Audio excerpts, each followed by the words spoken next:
Right, so here we go, right? So they're saying, right, of these three clauses, three clauses. And what I think, that one thing that's making me smile at these three clauses when we get into them is that it really doesn't really say anything to do with whether they can. It does not explicitly. It does not say that they can charge you money in the ancient liberty of London, right? And what they extrapolate so much out of these clauses and claim that they can do it, which always makes me laugh at the right to petition, the 1688 Bill of Rights right to petition. The thing with that is it means a whole lot more than what it says, and you've got to use initiative to apply it. But what they do is they say, oh, it doesn't mean anything, right? Well, what I can say is if they're going to say that to me on the 1688 Bill of Rights, so it doesn't mean anything, right? Well, you can do that quite easily with all this here. These three clauses here don't really actually mean anything in regards to the liberty of London. But as in, it doesn't give them the right to do anything to it, actually, right? And I'll tell you why. So this first one, road user charging. 1. Each of the following bodies, namely, right? So they're not actually referring now to, I'll explain to you. They've said the following bodies that are listed, and you can see there is an A, B, and C, right? Now, those are organisations, bodies, so like, you know, a group, body, organisation, corporate, whatever. It is like in an entity, which is like either, you know, like you can have like a corporation, a charity, a church, a trust, whatever. But notice that is not they're not referring to the land, they're not referring to geography, they're not referring to any boundary, like, you know, the Boundary Commission with Jonathan Swift. They're not referring to a distance, they're not referring to 2 points from A to B, from, you know, the mouth of the Thames to, you know, Windsor. They're not referring to, you know, from, you know, King's Cross to Charing's Cross. It's actually the organisation, right, which is Transport for London. So, Transport for London, right? Transport for London is a governing body, right? But it's not the area of London. It's not the River of London. It refers to a organisation. You might as well say McDonald's, right? The following bodies. You might as well say McDonald's, KFC and Burger King, right? Has that got anything to do with an area of London, right? You could say McDonald's have restaurants all across London, right? Transport for London is in charge of the transport all around London. Or the mayor, you know, is responsible for looking after London, right? But he's responsible for looking after it, right? That's all. Any London Borough Council or the Common Council, any London Borough, so London boroughs, those are the ones around, right? But we still haven't actually defined the ancient City of London. Although the thing is, with the City of London Police have got an area, but you see, the City of London Police is a body. The Met Police are a body, and they police a certain area, right? But they only look after that area, right? And they can only operate within that area themselves. But, so what? So what?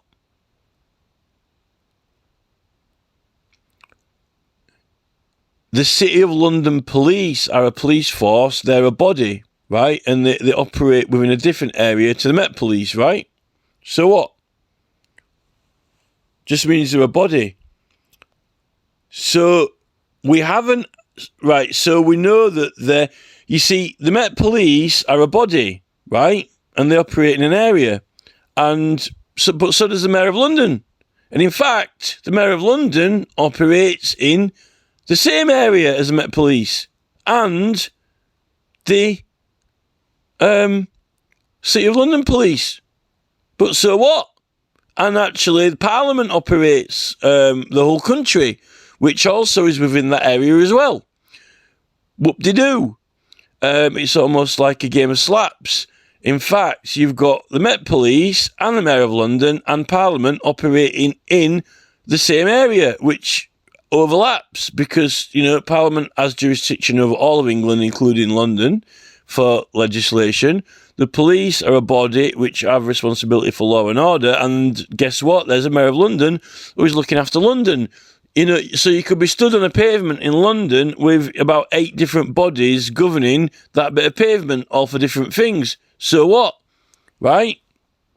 So that first bit, right, it says, they may establish and operate schemes for imposing charges in respect of the keeping or use of motor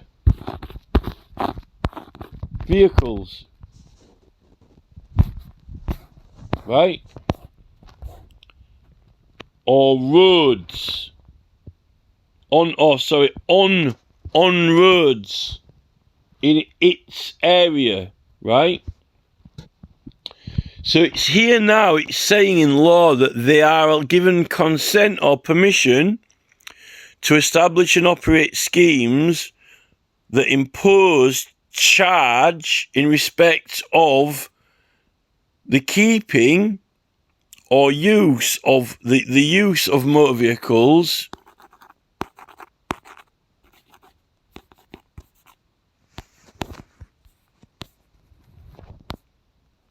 on roads in its area. Well, road tax does that, although you're actually paying for the road itself to be maintained.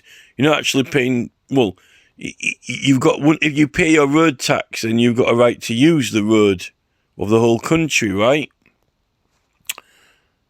In its areas. Well, what is its areas? This is the thing. Transport for London, right, has a certain area. And certain London Borough Councils do.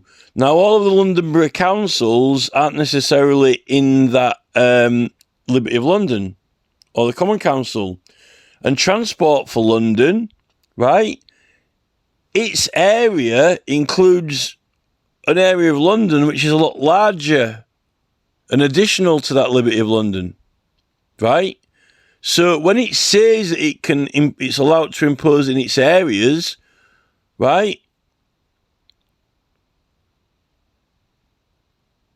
that Magna Carta, Ancient Liberty of London, right, if that is in effect, it doesn't stop Transport for London imposing charges in its areas, but it stops it from charging it in that part of its area, for sure, right? It's almost kind of like having a chessboard, right?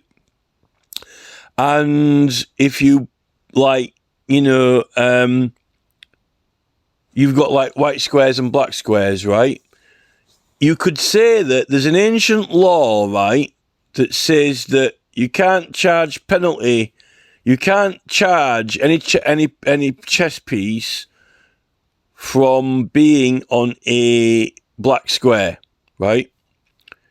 If you have a chess piece that lands on a black square, you can never be charged for it, right? And that is like an ancient law, and you don't repeal it.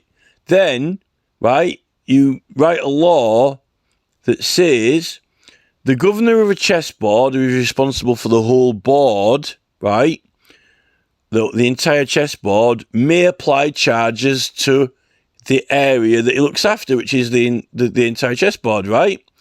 But if there's a law saying that you can never charge anyone being on black squares, then he's governing the whole area of the chessboard, and he's allowed to put charges. He says, right, charges are now permissible, right, in the area that you govern. Well, he governs the whole board, and that means that he can put them on the white pieces because he governs the white pieces, and all of the white pieces are in the area that he governs. So he now is allowed to put charges, right? And he can put charges there. But the ancient law says that you can't put them on the black squares. No one can. So it's but before that, there wasn't anything saying that you may charge. So it's like he's saying that now you can charge. So within that square. Well, all of the black and white pieces were in the square, but there's a special law saying that you can't do that. So and notice in chess, all the different pieces have got very strange different moves, right? So when you play the rules of chess, right, pawns can go one square, the horse goes like 2 forward and 1 to the side or whatever, bishops go diagonal, right? When you say, right, you can move the pieces, right, you say, right, you're allowed to play a game of chess. Here's a board. This is the area that you govern. You may play. You may now move the pieces. That's like saying you may now charge vehicles, right? You may now charge vehicles. You may now move chess pieces, right? But how do you move the chess pieces? Well, castles can only move horizontal and diagonal. Castles can only move forwards and backwards or left and right. And then, queens can move any direction. Kings can only move one space. But, like, you say, oh, well, but now you can play the game, you can move the pieces. Well, we know we can move the pieces, but there are rules. There are rules to this whole game, These pieces can only move certain places, right? So, even though they've said, right, now you may, play chess on this board, we'll let you play, we'll let you move around. You can now move, right? Doesn't mean they say you can do what you want, because there are all these different rules for these different pieces in place, which are, as I say in soccer or whatever, fixed pieces, right? So, this is really like the congestion charge, because they don't now, Sadiq, or Ken Livingston, you now can, we're going to let you put charges in, right? All right, you can start charging people. But the thing is, the Ancient Liberty of London says that you can't charge people in this little particular certain area, right? It's just like saying certain chess pieces can only move certain moves, right? But we're going to let you move them, and you're going to have governance over all the different moves within this area of the board. But there is a rule, by the way, as if you knew, that you can't, put them on certain squares. This is the thing. Now we're going to the second one. So really that body is just all it says, all that governing body is just like, there's a big hand comes out of the sky. There's now a governing body that moves pieces of chess, and we're going to allow you to move them. Well, so what? These different chess pieces have got different particular rules for each of them, Well, they can't be charged on certain squares. So this is the thing, but, So, Schedule 23 to this Act, which makes provisions supplement in this section, shall have effect. Right, so Schedule 23 has got all the terms and definitions, right? So it's saying that the Schedule 23 to this Act, which makes provisions supplement in this section, shall have effect. So what it does is it says, in this Act, this means this, that means that, that means that. Like, what does charge mean? What does the word charge mean? And so forth, right? Which it's quite a long schedule, but I've had a quick look at it. We'll have to do another video on that, but I don't think that affects this, because it's just a schedule for definitions and terms and meanings. And then this is the last bit, really. Right? Number 3. And at no point yet has it said that they are specifically giving them consent to charge people within that ancient city of London area. It just says there now may be charges in existence, but it doesn't say that, where, though. It says that in the area that you govern, I mean, it's not going to say to the Mayor of London that, you now may charge, in, any area or whatever, or Kent, because he's not in charge of Kent, is he? That's the thing. He's the Mayor of London.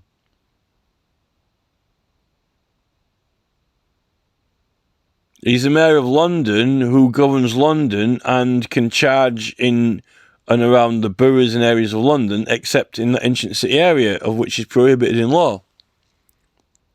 And also, actually, in the Great Charters, which cannot be overridden. Number 3, anyway. For the purposes of this section and that schedule, so that's the above schedule, I would have thought 23, motor vehicle has the meaning given in section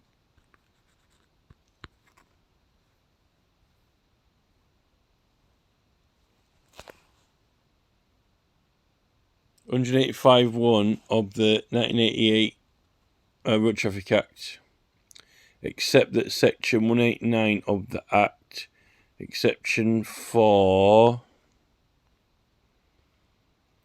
certain pedestrian controlled vehicles and electronically assisted pedestrian cycles, shall apply for those purposes. So that's just meanings and definitions. So really, there's hardly anything there. And they've based an entire London congestion charge on this, and they haven't even repealed that Magna Carta clause, that just blew my mind. Basically, so how it's been legislated, this is the entire congestion charge on just this little clause. It's almost like survivor is subject to petition the king, and all prosecutions for doing so are illegal. And the police go, that means nothing. It doesn't mean anything. It applies to nothing. It means nothing. It's bollocks. It's bollocks. It's all bollocks. You can't base an entire presumption that you can charge around the country, writing an affidavit out and give yourself warrant to do whatever you want in the jurisdiction of Parliament in order to get evidence and show off the government a strong case for the corruption of the entire police force, break doors down into police stations based on one line of legislation. Can you? Who do you think you are? Don't say anything like that. Well, what the fuck's this? Nothing. It's nothing. It means nothing. It's nothing. It says nothing. It means sweet fuck all. It means, right, there is a body, the Transport for London.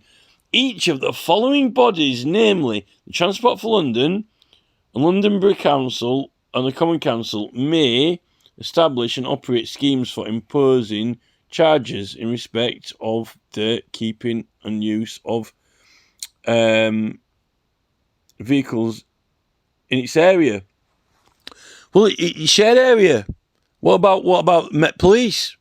Can the Met Police impose charges? And what about MI5? And what about all those ULEZ cameras being linked up to security services for monitoring? It doesn't give them consent to use the same cameras. Does it say that they can share the cameras between departments and organisations?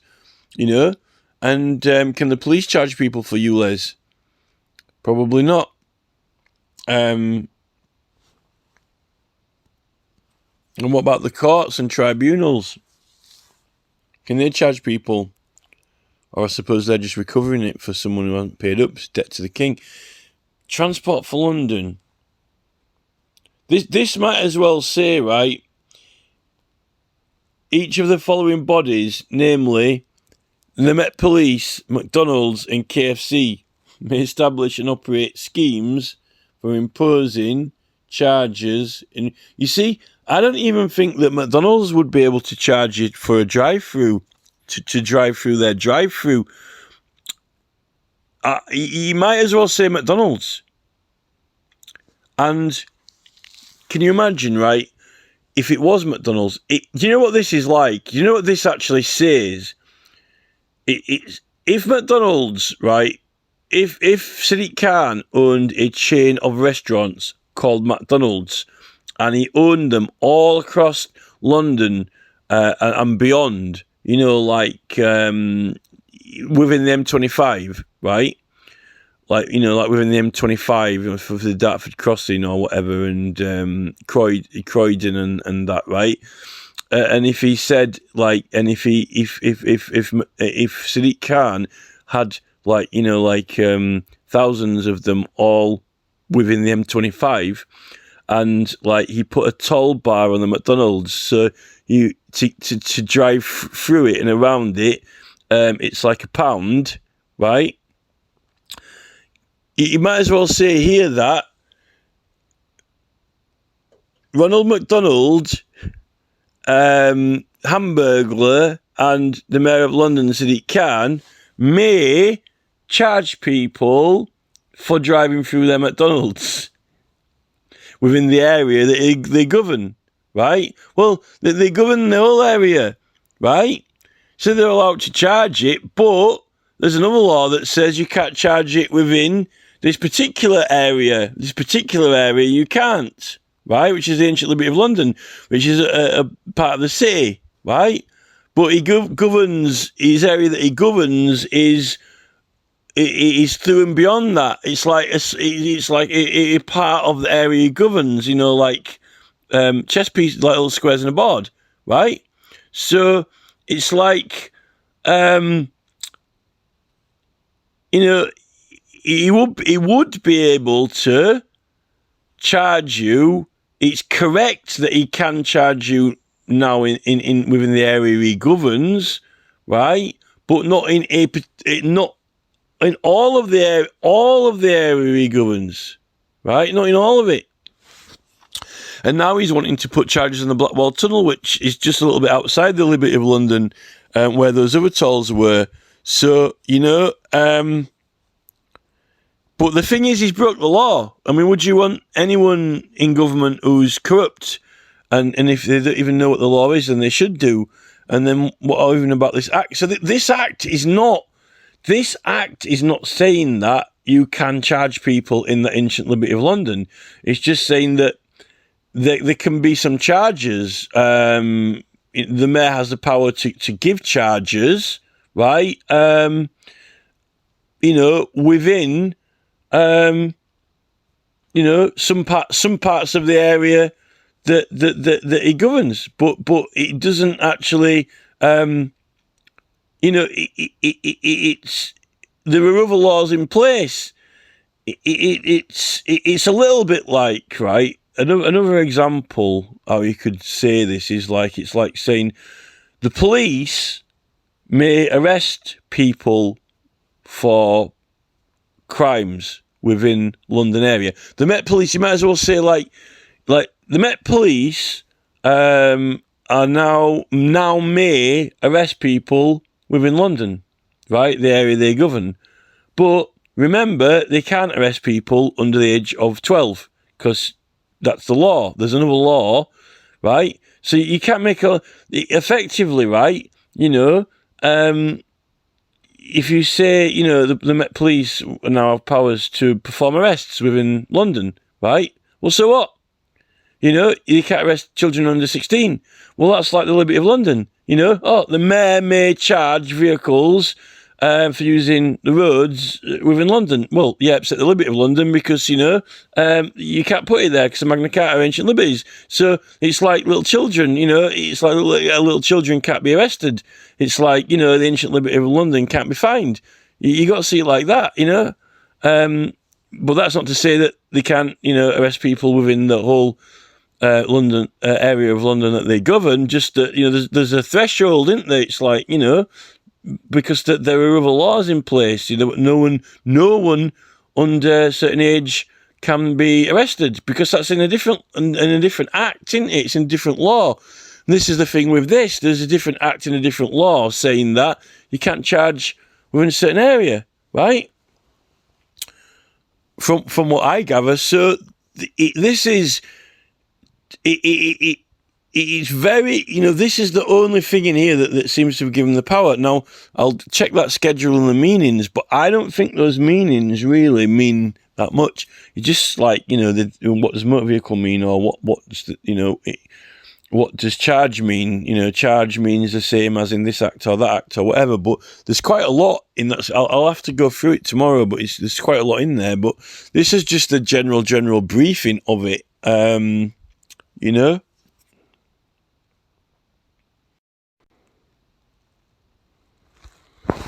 So basically, right,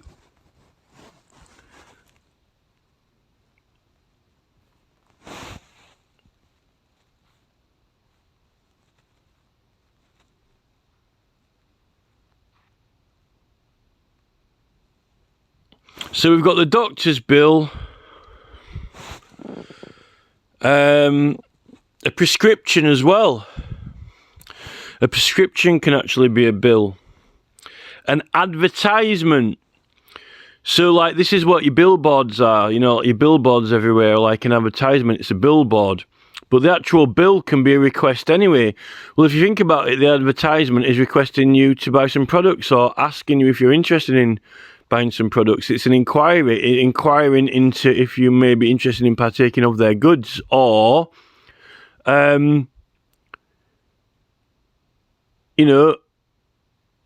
letting you know that there's an event on somewhere, giving notice that there's an event on somewhere or whatever. So the actual petition and the bill itself also is actually, in the English language, synonymous. Now, this is when you can get barristers in to say, well, what does this word mean? In this act of law, this word means this, right? In this act of law. So for the purposes of legislation in that act, like, what does motor vehicle mean? This is what motor vehicle means in this act of law, right? But that doesn't mean that it doesn't mean something else outside of the act of law, right? This is the thing. These dictionaries have got different meanings for the same word, but what did you mean? Well, the thing is, some of these words mean all of these things. So when you say, oh, what did you mean when you said a bill? Did you mean an advertisement or an act of parliament or whatever? Well, so when you're walking around with a petition, right, and you're putting up, like, stickers advertising the petition or asking people to sign it, right, online or whatever, well, what is that, an advertisement, or is that the petition? Well, the petition is a request for you to, it's giving you information about something and making a request to Parliament. So it is an advertisement and it is a petition. It's both. Well, if a barrister comes, well, what did you mean it on this time? Well, I meant all of them, because that's what it is. It is the petition, and it's advertising the petition. It's both of them, right? Well, not in this act, it's not. Well, yeah, but in the English language, it means all of them anyway. So, that maybe the act is, maybe people were trying to use meanings of words and say that they didn't mean this or didn't mean that, So much like, it's understandable, right, if you say, when you said orange on the 15th of September, sir, did you mean the fruit orange? Were you planning on stealing some oranges from a market stall, right? Or did you mean the colour, right? Were you referring to the fact that, your wife had orange nail varnish on? What did you mean when you said orange, sir? Well, in this act, orange means, hen and plumper. This is the thing. What are you talking about? Well, I'm putting an advertisement up for, for this. Well, did you, did you, in this act, an advertisement means, a word, letter, sign, representation. Representation. Well, there's petitions representation. It seems to be advertisement. This is the thing. A lot of times, it doesn't really matter, because it's like all or either. A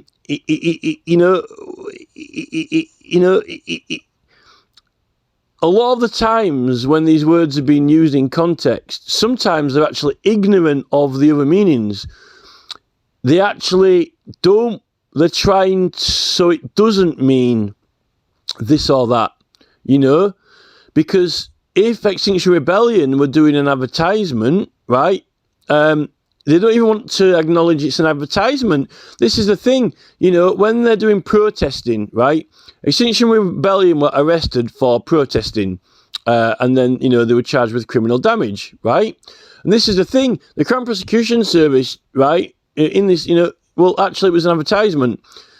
Well, they don't say that, because as soon as they say it's an advertisement, then you've got to use the Town and Country Planning Act, right? Because it's, you know, in the Act. But they don't want it to mean that it's an advertisement. And they definitely don't want the word advertisement to mean petition or bill, which it does in this Act. But in the Criminal Damage Act, it's got nothing to do with advertisements or anything like that. Those words are in there. Why? Because, you know, if it's not any of those, it can't be damage if you recognise it as an advertisement. So they can't charge you with damage because it's something else. So what this CPS are wanting to do is actually ignore the other meanings and pretend they don't exist, right? Yet, in the Criminal Damage Act, what does it mean in that Act? Well, it doesn't mean anything, because there's nothing in that Act that tells you what any words mean to do with advertisement, bill or petition. But they're talking about what defines as damage. You know, anything which, you know, breaks, scrapes, separates, tears, whatever, in this Act. But the thing is, it is an advertisement. and the thing is, there's nothing in the Act instructing or directing them, because it's kind of almost like, you know, that, you know, it's, you know, it's almost kind of like, you know, the difference between, you know, food and poison. You know, oh, it's poison, you know, I'm going to prosecute with poison. Well, it's not made for food. Half of the foods that we're eating now are poisonous, you know, but in slow motion, you know. Well, you know, you're poisoning yourself with all those, you know, sweets that you're eating, you know, very slowly. But, you know, the CPS don't recognise it as poison.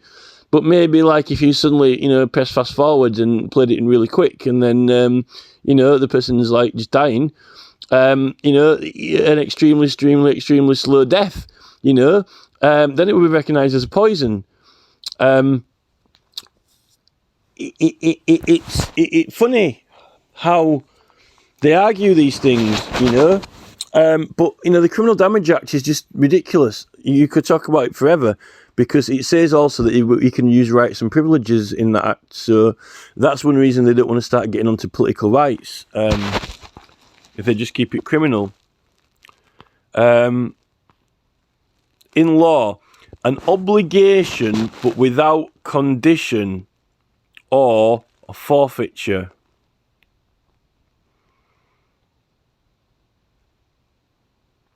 For non-payment.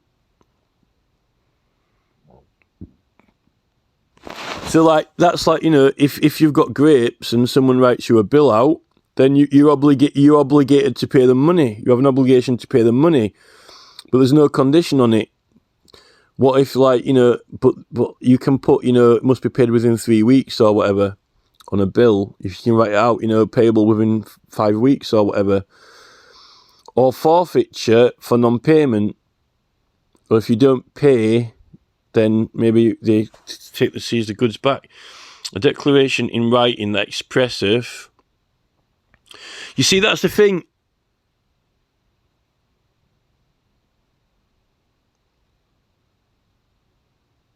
If you put a bill before Parliament, they don't have to pass it, though, so there's no obligation for them to pass it, or they can vote on it.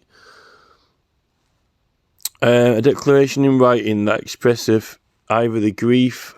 Right, so this is basically a petition. Look, for the word bill here, they've got that it's a declaration in writing that express either a grief and a wrong, that is, the complainant have suffered by the party complained of, or else some fault that the party complained of have committed against some law. This bill is sometimes offered to justices errants in the general assizes, but most to the Lord Chancellor it containeth the fact complained of the damages thereby suffered, or, and it says the word petition here, and petition of process against the defendant for redress. So it's actually got the word for petition here. and petition of process. Now, so they're actually saying that a petition itself is effectively a bill and a complaint or grievance. So a bill can be a complaint or grievance itself as well. A bill of mortality. Now, the thing is, right, so this is actually quite interesting. When you actually put petition in there,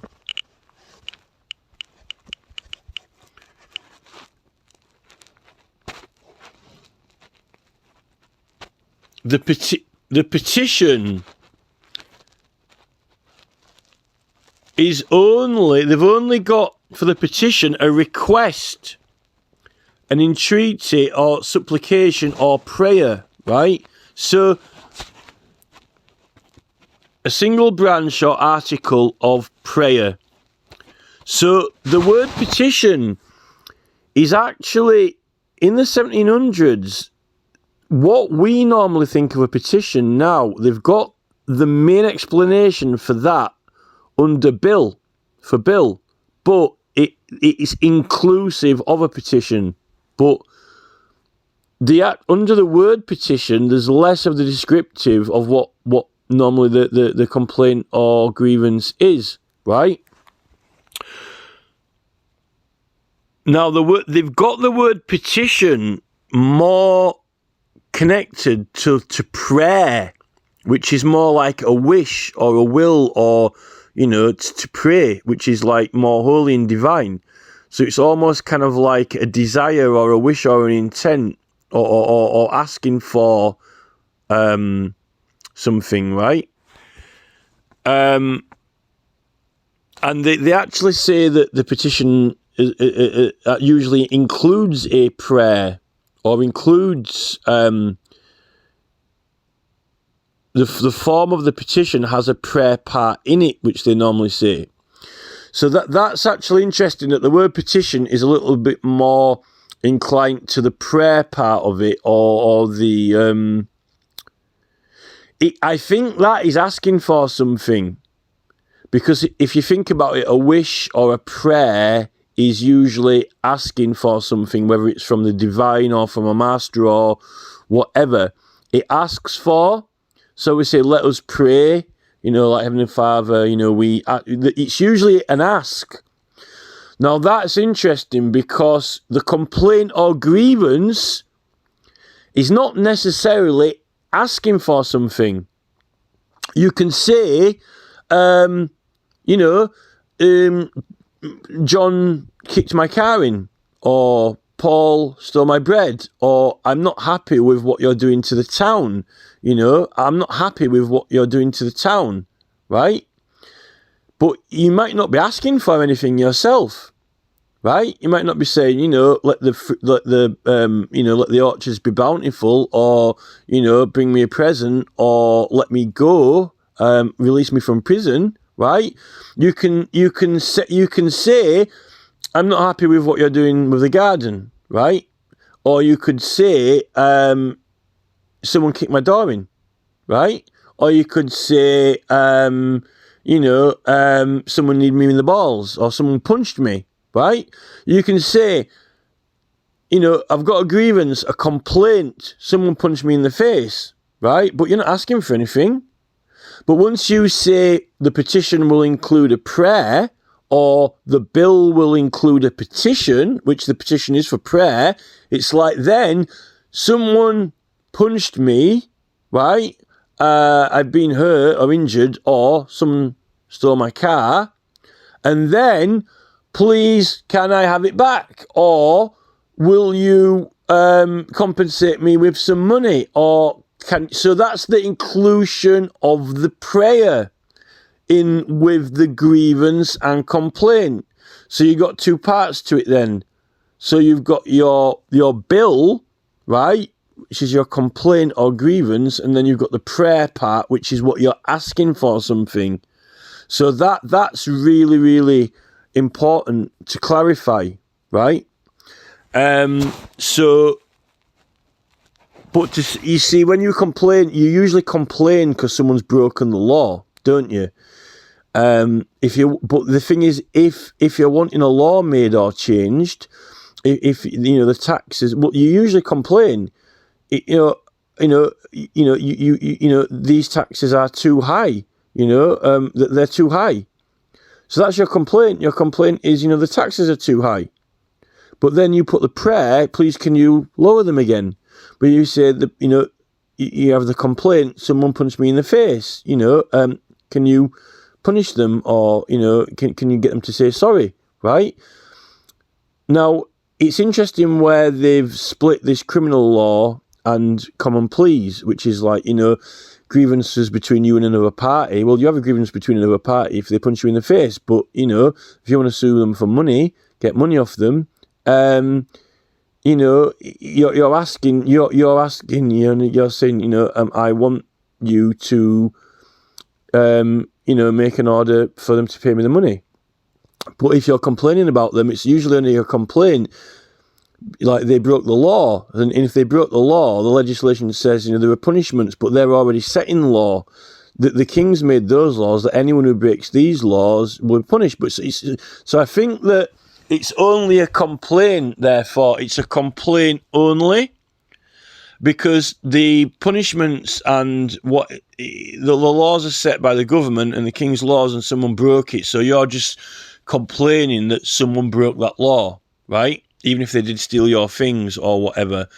But the difference between, if it would be a prayer, say, I would like my money back that was taken, or this person owes me some money. So I think that's the difference between, like, if someone stole your things and you complain against them and then the king's law's put on them, or if you take someone to court and sue them civilly, that they've got your money, please can you have it back, right? That's a slight difference. Usually if someone stole your stuff and the police recover it, you get it back anyway. You don't usually ask them to give it back. If someone steals your car and the police find it, you usually give it back anyway, but you don't need to ask them, please can I have the car back, because they do that anyway. The car might have been sold or not find it, but the thieves are punished. That's a complaint against someone, right? Whereas I think that the tort cases are more like you're asking for something. And then with the council, it's like a blank sheet, isn't it? Because the council, people are making requests like, can we extend our house, or can we redevelop the town centre, or this and this and that. It's more to do with all of the people. Like what you're doing there is it's civil requests. You're getting. It's more like council. That's why it's called council, because it's common council. You're holding council. Everyone's talking about what should we do and making decisions based on public opinion, petition, objection, consent or objection, which you could write down on a piece of paper whether you consent or object and why, or number of people supporting it or not, which is like, do these people, does this, what do a body or group of people want to do? Decide what decisions in decision making, right? Which is more electoral. But you can have a request for something to be done, or complaint that a body is doing something and you want them to stop doing it. They might not owe you money though, but it's the action of doing it. Can we get them to stop doing this, or take the consent or permission away? So you still got the thing with the. I think the thing with the complaint. You can complain about all of the things though. Really, it's still just a complaint that someone's broken the law, or a complaint that the council are doing something and you want them to cease doing that and change direction. If you get consent of the people or not to show that, it's still evidence, some kind of evidence. Now, if this is kind of getting a bit boring, I just want to. What it says for what's this? What was the other one now? Or affidavit.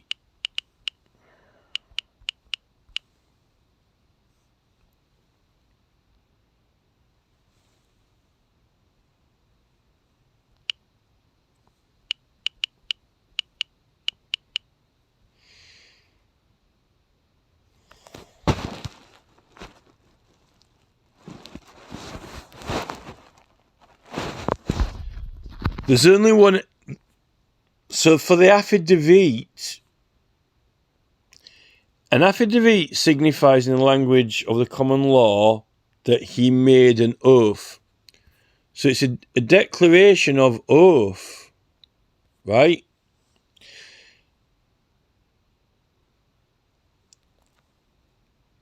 You said returned the next size in Lent I should be in remitter of your grace.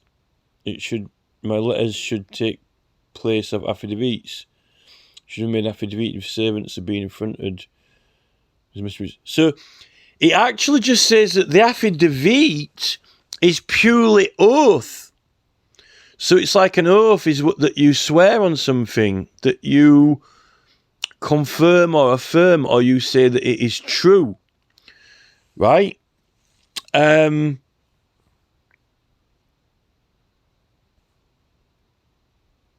this is 1773, and they're both the same. So the affidavit actually, in the language, the English language, this is quite important. It means oath, which is truth, or a sworn. So it actually is only the confirmation or affirmation of whatever is said, complained of, or prayed for, is true. It's not actually a writ of it. It's not actually like, it's not the complaint. It's not the complaint. The affidavit is not the complaint. It's not the crime report. It's not the petition. The affidavit, you add an affidavit is that you add your oath. Now, in the courtroom, right, when you call as a witness, you go and stand, and when you give evidence, you have to swear the oath, right? So that is affidavit. So when you go into a court and you're called up as a witness, right, and you put your hand there, you actually swear that it's actually the oath. But that doesn't even mean to say that it's the statement itself or the evidence that you give. And you're not the one who's complaining, right? You're not actually the complainant. You aren't the complainant. You aren't the victim. You didn't report the crime. You might not be the victim. You might just be like a professor called up, right? So you're not the complainant. You're not the petitioner. It's not your complaint, but you are called into a court, right, to give evidence, which is it's a statement, but it's not the complaint. It's just to speak truth, basically, to speak truth, and you swear that it's true. Now, when you put your hand on the Bible, you're actually putting your hand on. I think you can put your hand on a law book, but it's usually on the Bible. Traditionally, it's meant to be the Bible, because usually the Bible is your religion, right? And when you swear in the Bible, swear to tell the truth, whole truth, and nothing but the truth, so help me God. So this is the thing. That is actually a prayer, really, because the Bible, or whatever religious book you've got, is the book you use when you pray, right? You use it when you pray, and it's also God's law. God's law is like, you've got the 10 Commandments and, 7 deadly sins and blah, blah, blah, blah, blah. So that's like God's law that you're swearing on. But God's law, you're compelled to tell the truth, but, not all humans do. So that's nature, that's natural law. At the end of the day, you can lie and not tell the truth, but there's not really anything they can do to stop you. But that's the wildness of it. That's like the lions and tigers and the let us pray, because, put your hands together, let us pray. You're not supposed to kill other humans. That is the law. But let us pray, we can eat animals and so forth. Prayer is to pray, but it's also to, you can pray on a pigeon, and kill it. We can compel you to obey the law, but, in nature's law, you might not.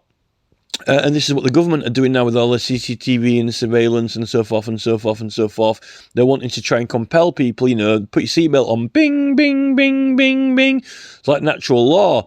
but they're trying to use a sound which will appeal to your nature, that you can't tolerate the sound anymore, and the chemistry of your body and will have to react chemically to put the seatbelt on, compel you to. In a way, maybe it's almost like if they chop your legs off, you can't walk. So that's natural law. If they do chop your legs off, then they're stopping you from walking. You're not going to be able to do it. Just like if they used to cut your hands off, you can't steal anything anymore. That's natural law, but that's natural punishment in natural law. Then you get onto crucifixion or whatever. But in natural law, as a witness, right, you're not on trial, so they have to appeal to your natural order, through God. They're asking for, they're compelling the good part of you to come out and tell the truth and cooperate and comply, right? Which is what the whole point of the oath is. But you're saying that you swear that what you say is the truth, right? So it is natural law, but God's law. And I think that so the affidavit is only really it's witness statement and evidence, which is truth. It's meant to be truth saying.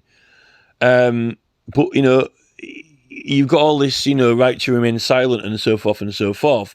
But I think that the affidavit itself is actually just informations with truth, right? With a sworn truth on it. Now this is the thing. The thing is, when you put your hand on the Bible, right? You're placing your hand on it. This is when you sign something. When you write a letter, right, and you sign it with your signature, it's your hand, or whatever you want to say, spit on it, or or whatever you want. Yeah, I'll put your mark on it, but it's the hand, the laying of the hand, right? It's a symbolic laying of the hand. I do solemnly affirm, or I do solemnly swear that this is the truth.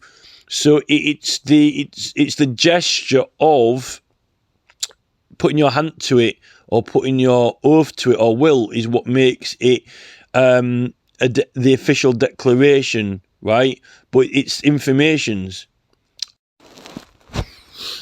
Now this is really interesting now, actually, because I'd found the Webster's dictionaries, and I've been using the Webster's dictionaries for a while because they're quite old, to find out the true meaning of words. And then I thought I'd make a little bit more effort to try find some more older dictionaries, and then I found that Cowdery's list of words. There aren't actually many words on there. There's some that don't have any words for, like, the letter W, so you can't find the word for warrant, or petition's not on there either, although there are other words with the letter P. The Cowdery's, there was only maybe 2 or 3 words on the Cowdery's list that were helpful in some things that we're looking for. Now I found out about this Johnson's dictionary, which I guess I should have found that, but I was actually just looking into the words that I'd found with the other ones. I didn't really have any need to look for any further. This Samuel Johnson's dictionary actually is actually important now. So looking at the old acts of law, when in legislation, it's actually writing down the oaths that you've got to take, and also like the form for the affidavits and the warrants and all these type of things, right? Which is effectively a petition. That actually, if you read the petitions to Parliament, the form of them is near identical to the affidavit, what is in the legislation. The word of it, like, humbly showeth, right? And then also may it please your honours, and so forth. The form is the same, basically. So it's the same thing. I mean, they're saying now you can petition for divorce, or you can have a private tort case, a suit, or you can have criminal law, and they've got these different courts to deal with them. And when we now in modern law have these different procedure rules, civil procedure rules, criminal procedure rules, but in definition terms, it's the same thing. You know,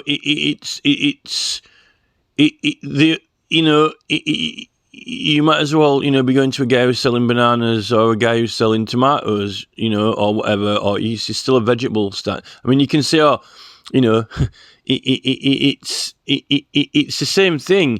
It's a written request or complaint or grievance that goes in front of a judge with a jury, and you just put evidence on the table and prove it, right? It's on a slightly different type of matter. It literally is almost as like apples and oranges, It's still a fruit with seeds in, and you eat it, right? And you might, you can have lots of arguments with the Crown Prosecution Service, we've got to do this by the law, right? But, for example, you can actually, I've been in a magistrate's court and I've had a civil case heard. So, and it's a district judge who's in the civil court, who's in the magistrate's court, which is crime. So the CPS are in a losing battle if they want to be like university students who are, going, section 573B 7645239, or putting an argument forward that, what did you mean when you said, Johnson's a tool? Did you mean that he was an implement that, you used to, a device of usage? Or do you mean to say that he was a person who was acting silly? This is the skills of the current lawyers at the top level barristers are actually taught to argue the meaning of something in a point. And actually, the thing is, all these things are debatable. They are always debatable. That's why we've got the dictionary to sit down. It tells you what it means. Or you go in the dictionary, it tells you what it means. But the barrister is usually arguing with you to say, what did you mean when you said it? Did you mean, what did you intend to mean when you use that word? Because the word can be used in different contexts. So the words don't always mean, different words can mean different contexts. Which version of the meaning of this word did you mean? There are 2-3 different meanings of it. All that, literally, like a scientist analysing a sample from a spillage and seeing, what's in it. That's where the barristers come in. But if everyone involved, right, understands what was meant and is in a general consensus that, or if it was kind of obvious, you wouldn't need to do all that. So it can be much ado about nothing at the end of the day. And then you can have the jury who might not agree with the barrister can present a very convincing and compelling argument to a court. And then apparently under Magna Carta, they can decide not to apply the law, right? Which is, they can do that. Although we don't even have juries in half of the time now in civil cases. So, this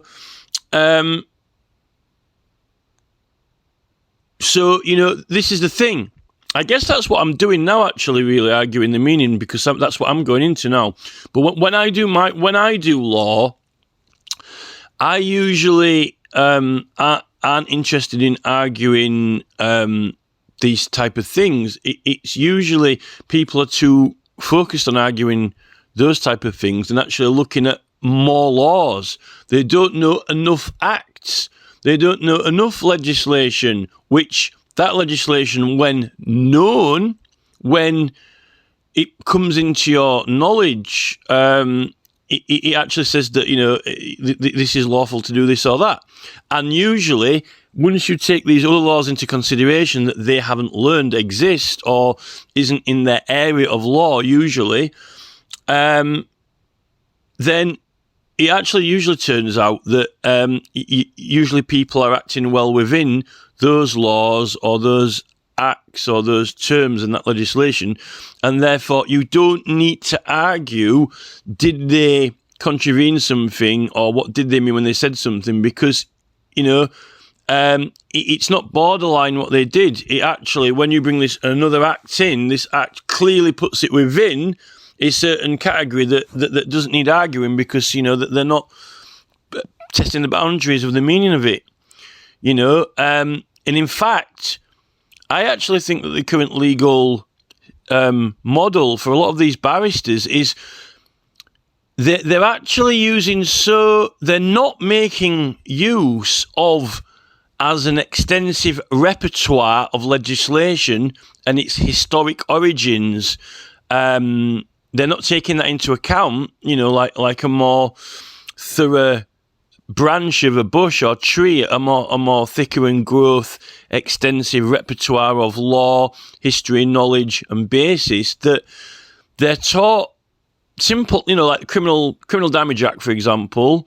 And then, if there's evidence that someone may have broken something, what they end up doing is they are getting very, very, very complicated and technical on certain points that are going to prove what was intended or what falls within the definition of damage or not. And that usually comes down to one or two clauses and one or 2 points. So what they're actually doing is that they're literally, it's almost like, hanging on with the skin of your teeth. That saying, you're hanging on with the skin of your teeth. What they're doing is that there's maybe one particular clause or one particular law, and if you, if it's found that, you did do this as defined, or you did mean that when you said it, or you did do this how this law might not be absolutely specific, but it could be within reasonable definition of it or whatever.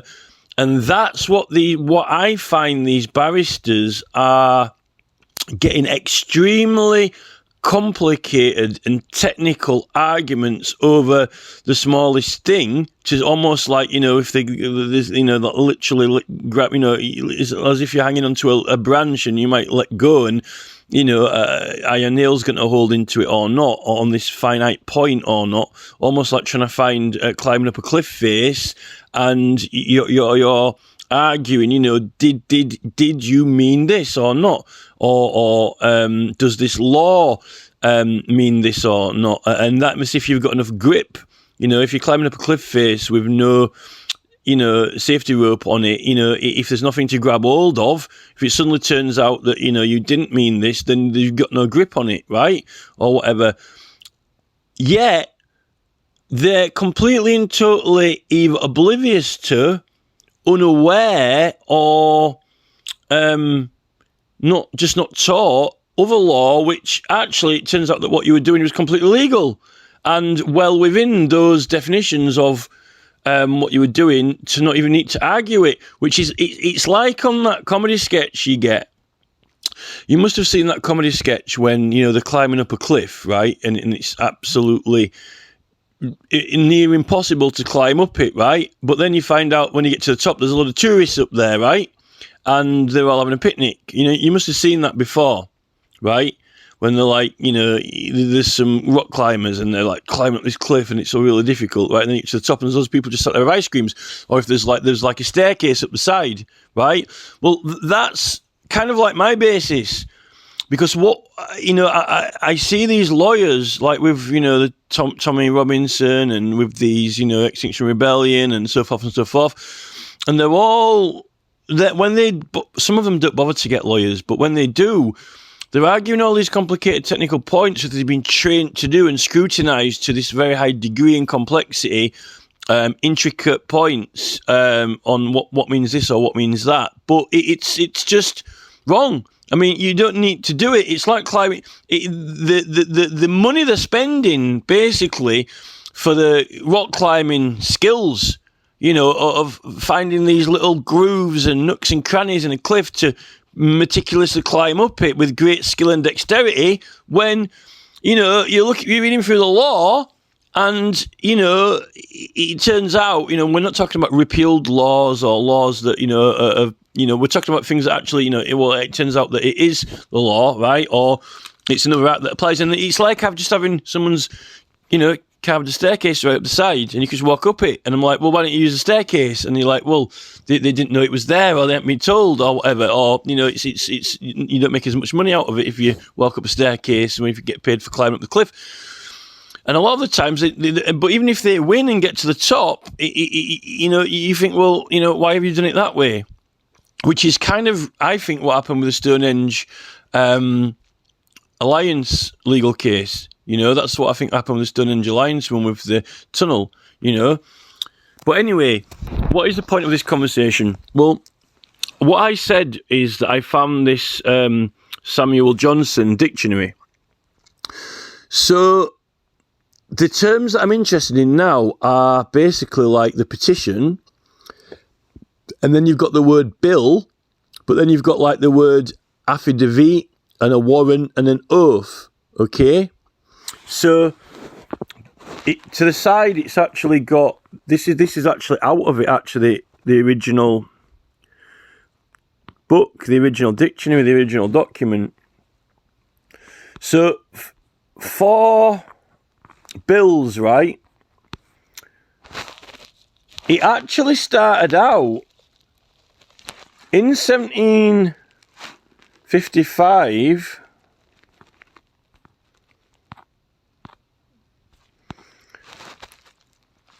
There's actually a meaning for bill where it can actually just mean basically a hatchet with a hooked point, a curved point, like obviously like a beak, that's used in the countryside for hedging. Also resemble a form of a beak or bird of prey. And also a kind of weapon anciently carried by the foot, or a battle axe. Kind of, I guess, like those Danish hand axes they used to use with Harold Godwinson, in the Anglo-Saxons. Maybe. It's making me think of the Druids, and the whole idea of the shepherd's crook, because the shepherd's crook is curved at the end.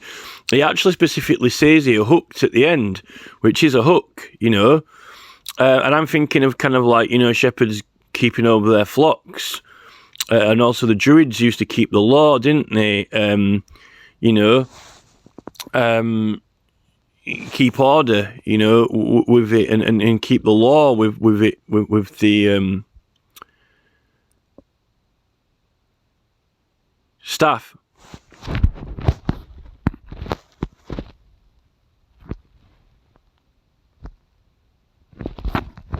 So what he actually says about a bill, though, so we're looking at the difference here, right? The bill, right?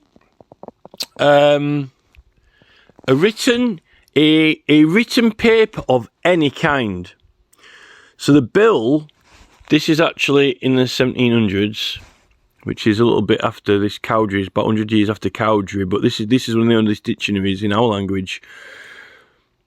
So it can be a written piece of paper of absolutely any kind, okay? Right? An account of money, right? So like a receipt or anything written down that accounts, accounting basically. It says an account of money. Well, what an account of money is an account. So accounts, which is an account is a documentation, a record.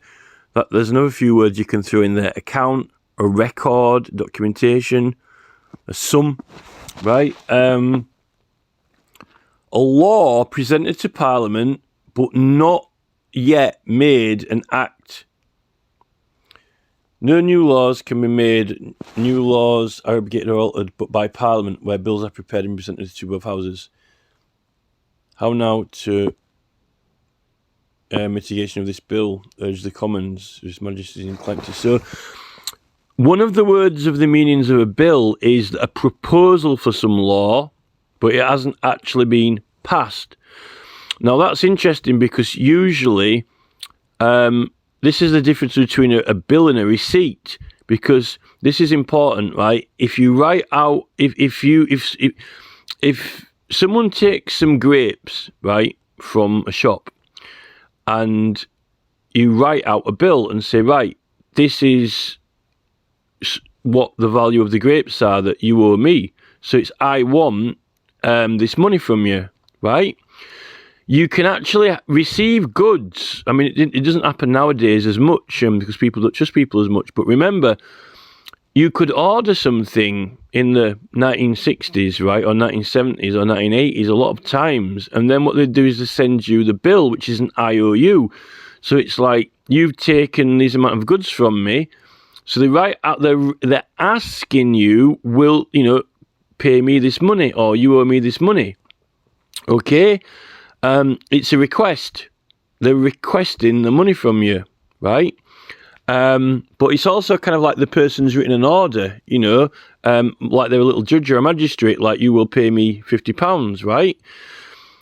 Regardless of whether it's like a little order from, like, as if you were a little justice in business, right? Because obviously, unless they wouldn't pay you, you need to get it enforced by a court of law.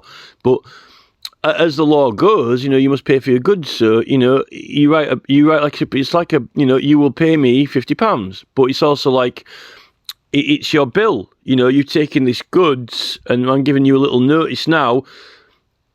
It could be politely, will you pay me the £50? What's like the petitioning you? Will you pay me the £50 for the grapes you took? Or you could take it as, you will pay me £50. You have to pay me £50 because you took the grapes. Or request, will you pay me £50 because you took the grapes, right? Okay? And that's also like, you can write to the government, you know, a request, will you please change the laws? Okay? But remember this, for this term, the bill's a proposal though, right? You know, the proposal, but in order to get the grapes, you might send a letter to someone and petition them for some grapes. Sir, please, I beseech you, will you give me grapes, right? And then he might say, yes, sir, I will. And then he gives you the grapes with this bill, which says, here are the grapes, you will now pay me £50, right? Or will you kindly give me the £50, you know, asking for it, right? Now, we're just going to get as definitions and terms right here. So, an Act of Parliament. It can actually be an Act of Parliament then. So, the word bill can mean a proposal for legislation. You know, here is some law, can we put it into effect? But it also can mean that it's a law that's been put into effect and passed, right? Because, like, that's the difference between a bill and a receipt. A receipt is that here is a document saying that you have paid me money. You did pay me this money. So that's like an account, a record, a document, right? So the receipt actually is that you've paid the money. It's not like asking for money or demanding money or a request for money. It's like you've paid the money. It's a notice saying that it has been paid. So it's like evidence. It itself is evidence, right? So that's like actually a piece of evidence or proof of something. A certificate. So it's to certify. It certifies. It's a certificate. It certifies that you did do something. You have paid something, right? It's not a request for something. You can have a request for something, you know, please will you give me some money? Or give me the money. Same thing. One's polite, one's non-polite, right? But a receipt is that you have paid the money. So that's a difference between a certification doesn't request anything. It validates or proves, it confirms, validates, proves something, which is slightly different than a request is asking for something. An Act of Parliament, there will be no way left for me to tell you that I remember you and that I love you, but that one which needs no open warrant or secret conveyance, which no bills can preclude, nor no kings prevent. Well, this is amazing. That little piece there is quite valuable and amazing, because here's the original part from the original dictionary, the very old one. Look, there are the actual pages from it there, right? You can see copied, which I bet that's a really cool book. Now, this is in 1778, so that's around not far from the time of the American Constitution being written, right? But it's after the Bill of Rights in England, but it's around the time of the American Constitution, right? So in this Samuel Johnson's dictionary, in the 1700s, around the time that the American Constitution is put into force and their Bill of Rights and all that, right? Which is after our kind of English Civil War and Glorious Revolution and Bill of Rights. He's got an example for the word bill, right? A proposed law, but it also can be a passed law, which is actually your Bill of Rights, because they notice that when they name acts of law, they call it, it's the Economy Act or the, Road Traffic Regulation Act or this act. But the interesting thing about the 1688 Bill of Rights is they don't call it an act, it's a bill, the Bill of Rights. But the bill is normally the thing that you put through before it's made into an act, the proposal. So why do they call it the Bill of Rights? Why don't they call it the, the Rights Act? Why don't they call it the Rights Act? They call it the Bill of, it's well known as the Bill of Rights, but it's a passed act of law. Well, that's interesting because usually when you're petitioning for something, you're asking for a law to be made into effect. It's a petition for, it's like a bill, a proposal, right, that you want to be made into law. But it's not yet an act. An act of parliament is something that has to be obeyed, like like the bill. Because the bill, they send you the bill and you've got to pay it because you owe me money. But it's not a certificate that you've paid money. It's not to certify that money is being paid or account of money being paid. But what it is it's a request. But it's both a request and an order, right? But anyone can write an order out. If someone took some grapes from you, you can write an order to them, pay me the money for the grapes, right? But you don't. What authority do you have to enforce that? Well, I suppose if they've got your grapes, I mean, you've got the right to take £10 out of the wallet, have you? This is the thing. Do you have the right to do that? It's not classed as theft. Although that, if you want to argue about it, you have to go into a court. Or, this is when you get into the whole enforcement thing, right? You've immediately got, if someone's got your thing and they won't give you it, have you got a right to that money or not? A legal right to that money, or don't you have a legal right to that money? Have you got the legal right to snatch it out of the hand or not?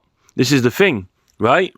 But if they owe you money, you are writing them an order, pay me the money. Now, if they don't do it, you need to somehow enforce it, get someone to do it. And this is why we have courts of law, so everything can be looked at. And, you get the jury, the community in there to say, well, what happened? What's going on? It's all checked, supposedly.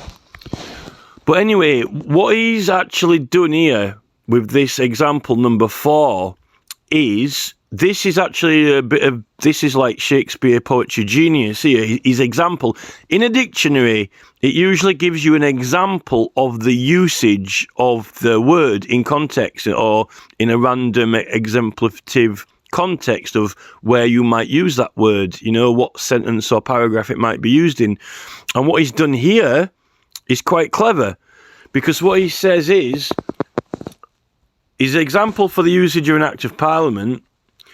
There will be no way left for me to tell you that I remember you and that I love you, but that one which needs no open warrant or secret conveyance, which no bills can preclude, or no kings prevent. Well, that's no kings prevent. Well, if it's the right of the subjects to petition the king, and all prosecutions for doing so are illegal, when no king can prevent it, can they? So, it's clearly, obviously, Samuel Johnson is using the right to petition example here, clearly and obviously. And I like that he's drawing this word warrant into it. Because the word warrant is that you officially are allowed to pursue. And to be honest, it's almost kind of like a miracle that the other day I was looking through some other acts of law and legislation, and then I got into the original form of the petitions and the complaint, you want to call it. It even calls it a complaint in law. And comparing the Parliament petitions to the affidavit, or as it's called actually in law, complaint over an offence being made against you, right? To a magistrate. So now this is the thing. I think this little piece here is kind of suggestive that, you see, you get the warrant once you've submitted the complaint and it's officially lodged, and then you get the receipt. The warrant is permission and consent to pursue the claim, right? With authority. You've lodged the complaint and you can pursue it. Now, actually, the word warrant is what I wanted to investigate and look into, and find the origins of the word warrant, because it can be like a war rant, which is almost kind of like a war rant is almost kind of like in that Zulu film, you know, that's like a war rant, or it can be like a warren, you know, like Rabbit's Warren. Now, the thing with the Rabbit's Warren is that, you know, it digs tunnels in holes and underground, you know, which, you know, we've got our own burial sites, but I think in the early charters in England, they were encouraging people to go find and get treasure, rather than, even though the wheel reef law was supposed to protect the treasure and keep it buried, because it's like the ancient sites of the ancestors, and it's meant to keep their dignity and identity intact of who they are, not be separated from their chattels or whatever. You don't want to, you're prevented from digging a warren into those things and having the treasures and ancient artifacts stolen, because it separates the identity from the individual. So the word warrant is interesting, but if you think of it just as a house, though, like, you know, the house, abodes, houses, you know, so the police are aware of the word warrant kind of being some connection to rabbit warrens, right? And little tunnels, you know, badgering or whatever, right? Because police know that, you know, they've got to get a warrant to search your property, or come into your warren, come into your little rabbit's den or whatever. They've got to get a warrant from a court to come in certain circumstances. But there are some things the police can do without a warrant, because if they suspect you of a crime when you're out in public, right, then they've got powers to pursue and arrest and take evidence and do certain things. So they need no warrant. The law itself gives them a certain warrant to do it without having to enter your property. So the word warrant really is an extension from searching and operating and having license to pursue in the open ground. You have to get a warrant to go deeper into someone's house to pursue further, right? That's going to be what the warrant is, to go into the boroughs, into the houses. But they've got license and law to pursue to a certain extent without going into there, right? But I actually, when you actually look at it, when you submit the complaint in the old forms and the old petitions and the old affidavits, once you've lodged it, you know, everyone can go and hue and cry then and pursue the criminal. Okay, so everyone's got license. Everyone's, you know, there's a warrant out for someone. That means that anyone can pursue them. Anyone can hand them in. Anyone can go to get them, right? So,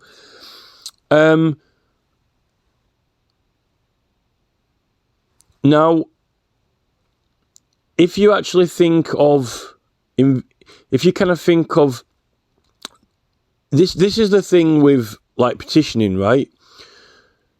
There are certain things that you need to do for those activities, right? And if you think of invisible lines and invisible paths, you know, what is it that you're doing when you're conducting and carrying out these things?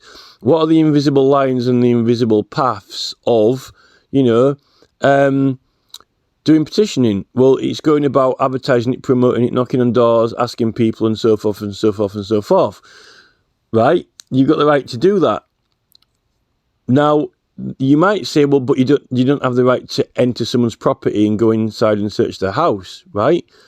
So the right to petition would grant you, like the police can do certain things without a warrant. The law says that they can do certain things without a warrant as long as they're pursuing the law. It's like the right to petition. You can do certain things without having this extension.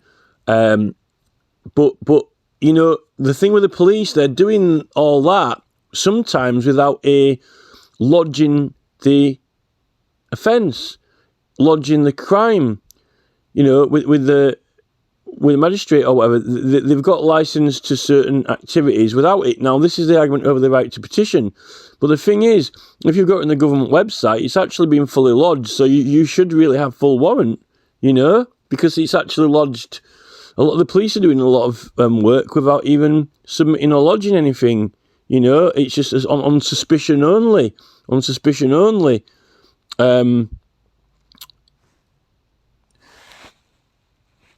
But what I think this number 4 here kind of generally suggests or refers to is like that the act itself. What does the act give you warrant for without needing further warrant or consent or authorization or petition? Well, it says that it's our right to do it, the right of the subjects, and that we've got a right to do it, and that actually, we're not allowed to be prosecuted for doing it, right? And not so. Surely you can't be criminally liable. This is the thing, or imprisoned, right? This is the thing. So that's what your warrant is. You've got warrant not to be criminally liable or prosecutable, and you actually, they can't stop you from doing it. So I mean that is. Needs no open warrant. Needs no open warrant. So you can actually do. You see, that's the thing with the tumultuous petition in Act 1661. They were saying that if you were under 20 people, you could petition. So I don't actually know if you can compare the prayer to the affidavit, because the thing is, you put your hand on the Bible, so you're putting your hand to it, you're putting your oath to it, you're putting your hand to it, but that I don't think the witness is praying at that point or asking for anything themselves, because they're just called as a witness. Although you do put your hand in the Bible, but the Bible comes into it with it's the natural, that's the natural law part, but it's meant to be the compelling from God's law, because obviously I think the whole point of having a religion is that you have a belief and a faith that you are good, that you are not wild, even though we have let us pray, but when it comes to other humans, we're allowed to pray on animals, but when we deal with other humans, we're not supposed to kill them. Which says a lot for the death penalty, though. But generally, if so, it's taming the wild into the good, basically making it good or making it holy. So that's the whole point. I'm just trying to think if there's a connection for if there is a prayer.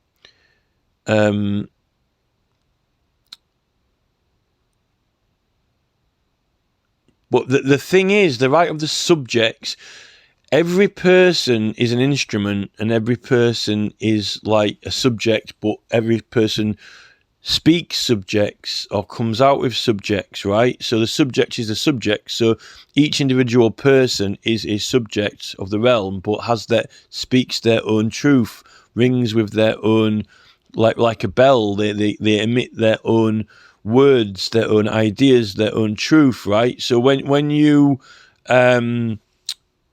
when you make a statement or a complaint or anything like that, it's your truth, it's your statement, right? And it's correct and true. You put your oath on it. But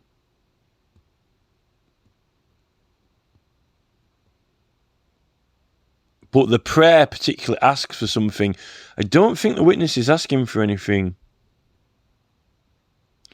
But what they're doing is they're affirming that what they're doing is good and not evil or bad or wrong or a lie. So I think the Bible gesture is meant to be the holy book and the law of the Christians, the law of honesty and so forth. But you're not. So you're kind of like, it's almost like the shepherd's crook in a way. It's like the shepherd's crook. for the religion to be good, but you're not praying. So it's part of the faith, but it's not a prayer. But it's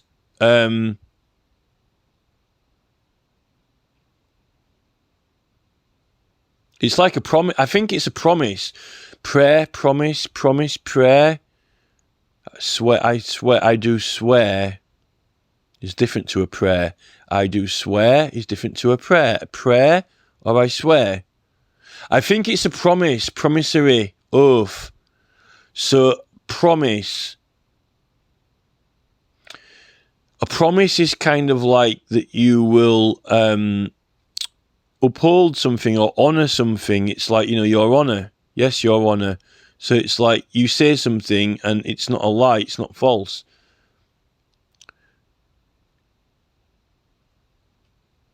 In a way, you're answering someone else's prayer because someone is praying that you will. Everyone in the court is really praying that you will, asking you to tell the truth, right? And you're saying that you will. So it's like a promise. It is almost like a response to the prayers of the court that you will tell the truth, and then you promise. So you're almost like responding to a prayer, really. But you're not being complained about, and you are not the complainant. So I think that's interesting. We're meant to be an affidavit here.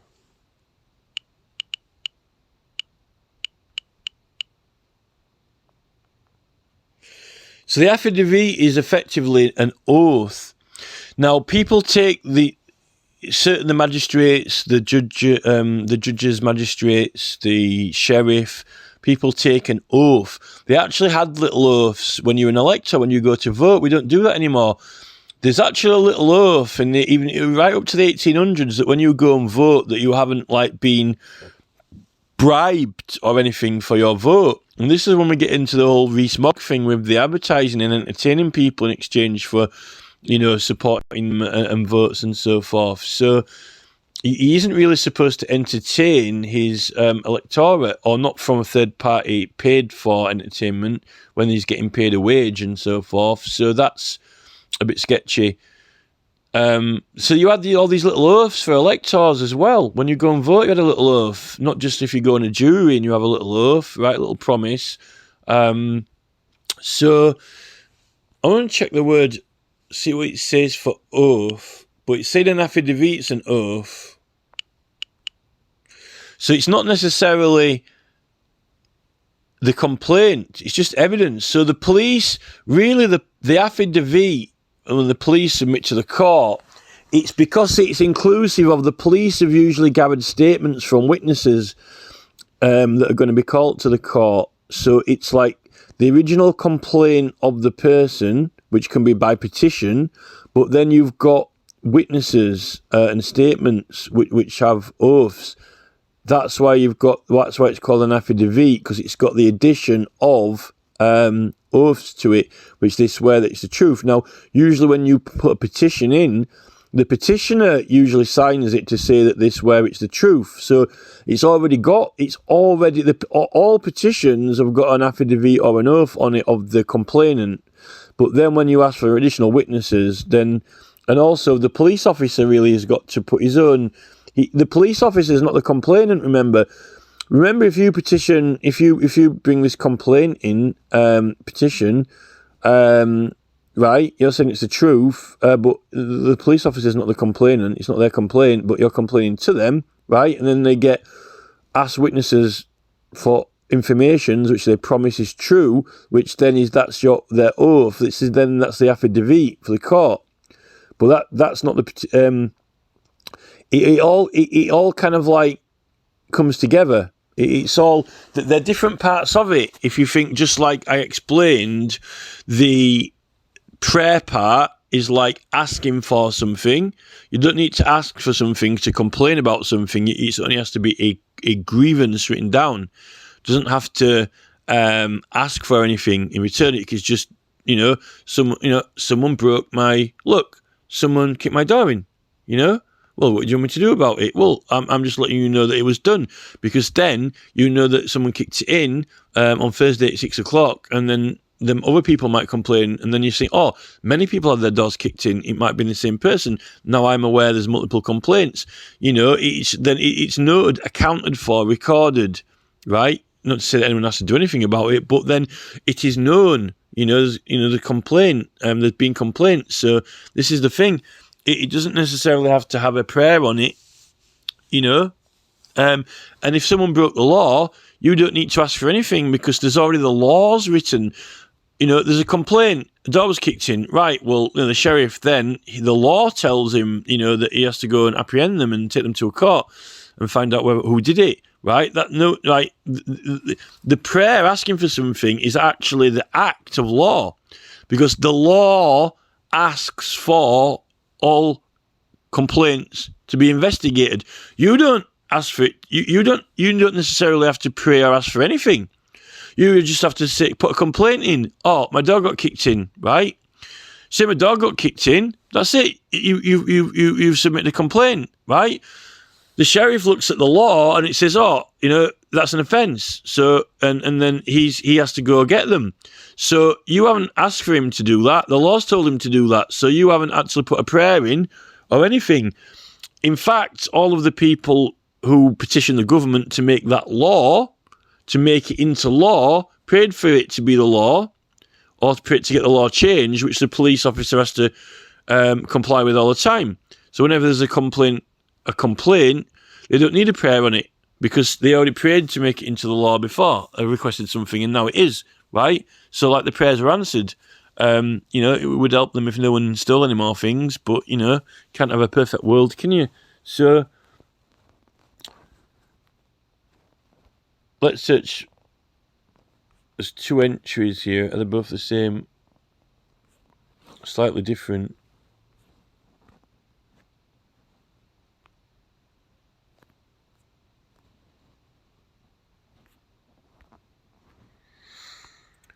There's one from 1755 and one from both.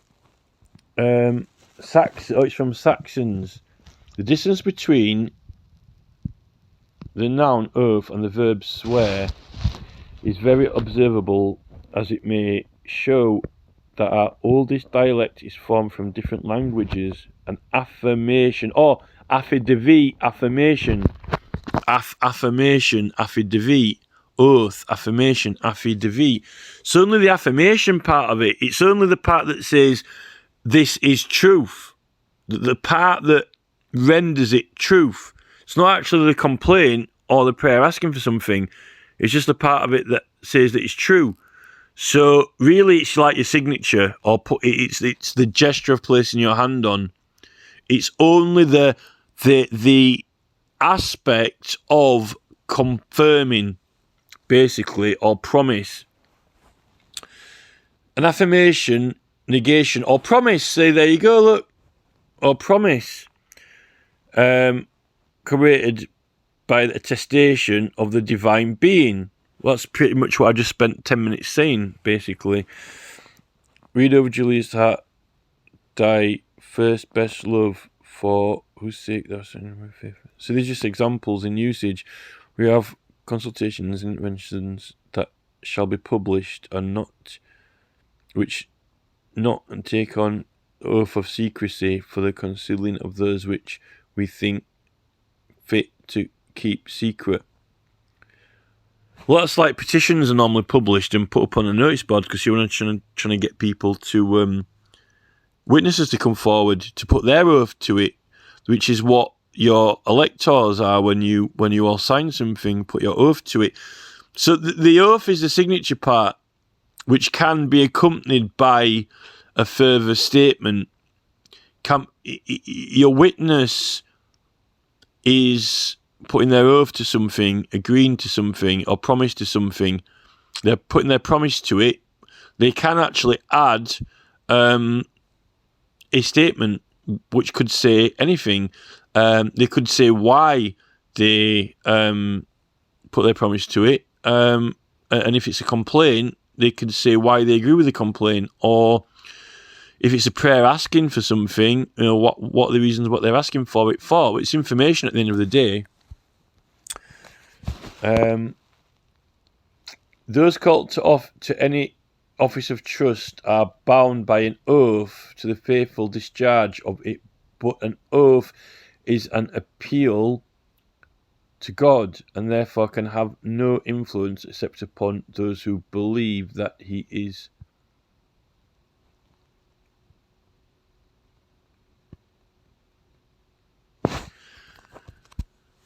Someone might not think that someone is telling the truth. Is an oath is an appeal to God. Well, yeah, they're appealing to God for the person. They're appealing to God that they hope that person is going to hold their faith and tell the truth. Particularly if they are putting their hand on the Bible and they are, agreeing to promise that they are going to cooperate. What was the other one? We have consultations which inventions shall be published, which not and take an oath of secrecy for the concealing of those which we think fit to keep secret. Those got 20 office of trust. So now what? Let's. I wanted to put. So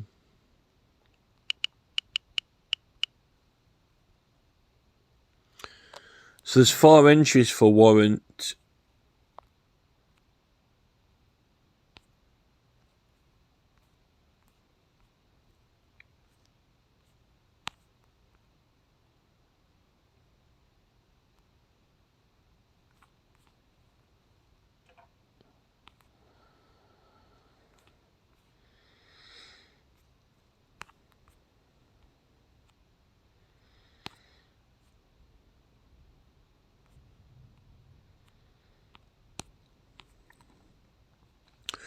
So for warrant to support or maintain or to attest, she needed not to disdain any service, though never so mean, which was warranted by the sacred name. He did readeth unto the scriptures, delivered to the mysteries of faith. To give authority, right? So warrant is to give authority. So now we'll together the chances of goodness be like our warranted quarrel, a warranted quarrel. So it just gives authority to it, to warrant, to give authority to. So the thing is, the law gives you authority anyway to a certain extent, right? So you've got warrant through whatever law's given. So with the police, when they say we need a warrant, they've already got certain authority to do certain things. They're seeking further warrant, aren't they? They're seeking what warrants an extension to their power. But the law gives them warrant, and they seek further warrant. Is to justify something. How can anyone warrant himself in the use of those things against such suspicions? So it actually means to justify. So if you've actually got a complaint, a grievance, the grievance itself then obviously justifies what you're doing. So it's like cause for concern, cause for alarm. So actually, this, according to this, one of the meanings for warrant, all you have to do is to show that you justify. It justifies what you're doing, and then you've actually got the whole lex talionis. So the lex talionis is that equal force justifies. It justifies your actions from what you're acting in, right? So it's just to justify it. So you actually just have to have something existing which to justify your actions, which is your petition. Which doesn't actually have to have a prayer on it, but can have an oath signature, which is to promise that it's the truth. But you can do that yourself. You can promise that it's the truth. You can put your oath to your complaint, right? Which that's affidavit. Okay? It can have a prayer on there asking for something to be done, but it definitely does justify itself. So it itself under this, right? If to warrant means to justify, then the complaint itself is warrant. The complaint warrants action. And the law already gives authority to certain action without need for further warrant. True fortitude is seen in great exploits that justice warrants and the wisdom guides. To exempt, oh right, this is amazing to say this is a dictionary from Samuel Johnson in the 1700s, and we're getting onto the words of like petition, oath, warrant, bill. Bill of the word that's got the most extensive match to what we're currently doing for petitioning at the moment actually is the word bill. Because it's like the full whole thing, and the other parts are only separate components. You've got the oath component, you've got the prayer component, you've got the complaint component, right? All in to the document. You've got the different components and warrant, because that's to justify. What justifies it? The magistrate doesn't need to justify anything if there's nothing there. What justifies you arresting someone is that you suspect them of a crime, right? So it's like the crime warrants the response, right? Surely the offence warrants a response. Now here we really got to exempt, to privilege, or to secure. So here when we've got parliamentary privileges. To privilege. So the 1688 Bill of Rights gives privilege, and also the law, and also to exempt or to privilege. So that is actually to warrant. So that's where you've got your police, kicking doors down when they get a warrant or whatever, but they can arrest you on suspicion.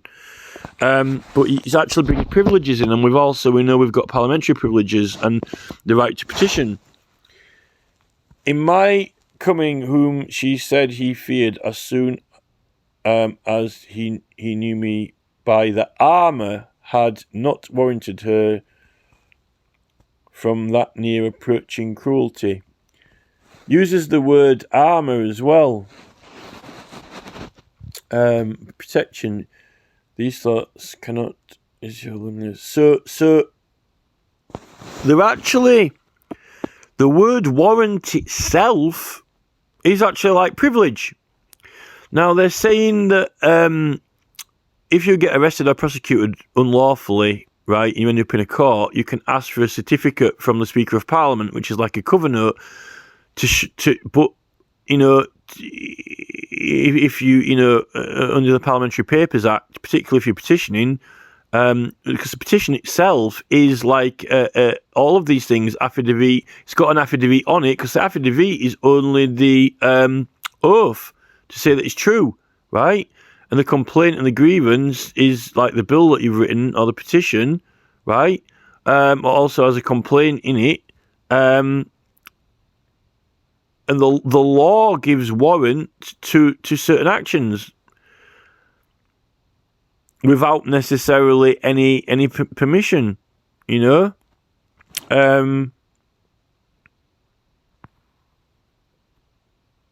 So this is when you get your actual privileges in as well. So police get a warrant from a court, from a magistrate, right? Well, when you're the right to petition, right, it's saying that if you have any issues with the courts in the use of your papers, because Parliament tells you to share the petitions, share the papers, advertise it.